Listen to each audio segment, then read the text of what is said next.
We know that we need to eat better. We know that we need to move our bodies. We know that we need to go to bed earlier and not watch Netflix or Apple TV or whatever it may be. I think one of the biggest keys to actually make healthy outcomes is to improve the environment that you live in, right? Improve the environment around you. So an example from a dietary standpoint, right? If you go to the supermarket, leave the processed foods on the shelf, because if you buy them and you bring them into your house, you're then relying on willpower to stop you from eating those foods that you know shouldn't be going And into Lord your body. knows that's finished. No, that's what I'm saying.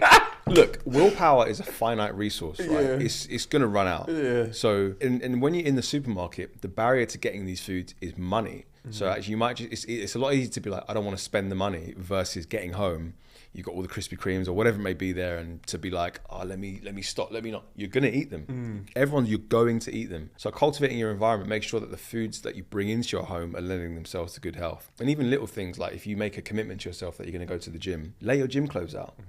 And then you see them when you wake up, or you see them before you go to bed. That helps to just click your environment and your mind into gear to be like, I've said I'm going to do this, I'm going to go ahead and do it. You know what I mean?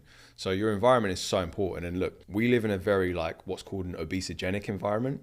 So you just go down any high street, Burger King, McDonald's, poor quality foods. It's difficult. It can be very, very difficult. That smell of McDonald's for a lot of people, can lure them in, and I get it. So that's where the environment, and it's tough for people who maybe live in those areas, is very, very difficult. But if you're able to kind of just make little tweaks to better your environment that you live in, that are going to contribute to better health, you should always try and take them.